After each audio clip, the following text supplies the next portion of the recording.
Hi hello నమస్తే. చాలా రోజులు అయిపోయింది ఒక వీడియో అప్లోడ్ చేసి. అందుకే మీ ముందుకి సీతాఫలతో వచ్చేసాను. సీతాఫలం అంటే ఇష్టపడిన వాళ్ళు ఎవ్వరూ ఉండరు.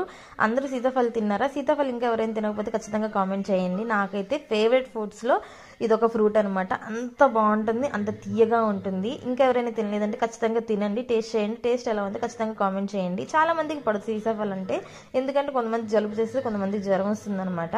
కానీ చూసుకొని తినండి. మళ్ళీ మళ్ళీ చెప్తున్నాను, ఎందుకంటే పురుగులు బాగా వస్తున్నాయి సీతాఫలంలో.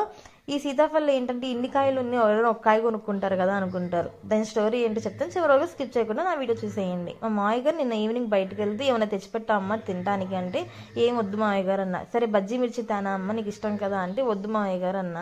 ఇంకా తర్వాత సరే సీతాఫలం తానా అంటే, తీసుకురండి మొన్న. నేను అప్పటికి చెప్పా, రెండు కాయలు తండి మామయ్య గారు అని చెప్పా. కేజీన్నర కాయలు తెచ్చారండి. చూసారు ఒక్కొక్క కాయ ఎంత పెద్ద పెద్దగా ఉందో. అసలు ఒక్కొక్క బాగా పండిన కాయ ఒకటి తెచ్చారనమాట. అసలు అది తింటుంటే ఎంత అమృతంగా ఉందంటే అంత అమృతంగా ఉంది. నేనైతే ఫుల్ లాగిచ్చేసా. ఈ కాయలన్నీ కూడా నాకేనండి, మీకేం కాదు. నా వీడియో కనుక నచ్చినట్టయితే సబ్స్క్రైబ్ చేయండి ప్లీజ్. Thank you watching.